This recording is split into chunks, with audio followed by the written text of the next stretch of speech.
I know the official playoffs aren't until a week from now, but this is a playoff game in Seattle, as it's basically as close as it gets to win or go home. If Seattle loses, then they're going to be 1.5 games back, because this is the last meeting between the two teams this regular season, and they're each just going to have 3 to 4 games left to play, and it's not against each other. The Mariners have to play a 4-game set against the Rangers, while the Astros, they end the season in Arizona facing the Diamondbacks, but those head-to-head matchups are so important. Yordan Alvarez, he's going to hit a 116-mile-per-hour missile to tie this game, and the Astros are clicking at the right time, it looks like, because Mauricio Dubon is going to deposit one into the bullpen for a go-ahead 3-run homer. And that's the thing about the Astros. They could kill you top to bottom. There's going to be some guys that surprise a lot of people come postseason time. Maybe a Mauricio Dubon, Yainer Diaz, Chas McCormick. They just have so much depth on this team.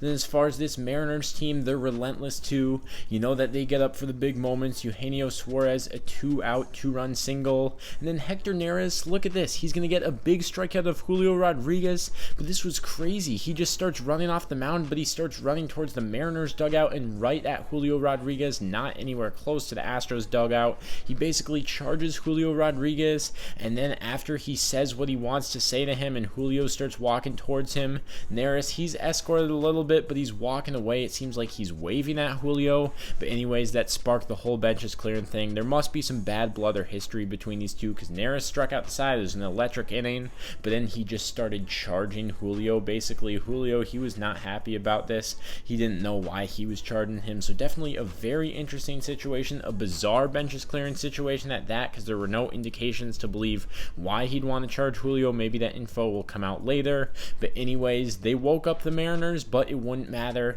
as they intentionally walked Yordan to get to Kyle Tucker, and that's not going to work every time, because Kyle Tucker leads the American League in runs batted in. And then Jose Abreu, he would make it 6-3. Michael Brantley, he'd make it 7-3. They added some more runs. Martin Maldonado hit a homer too, so the Astros win a big one. The Mariners, their season isn't over, but they have to get very lucky this last weekend.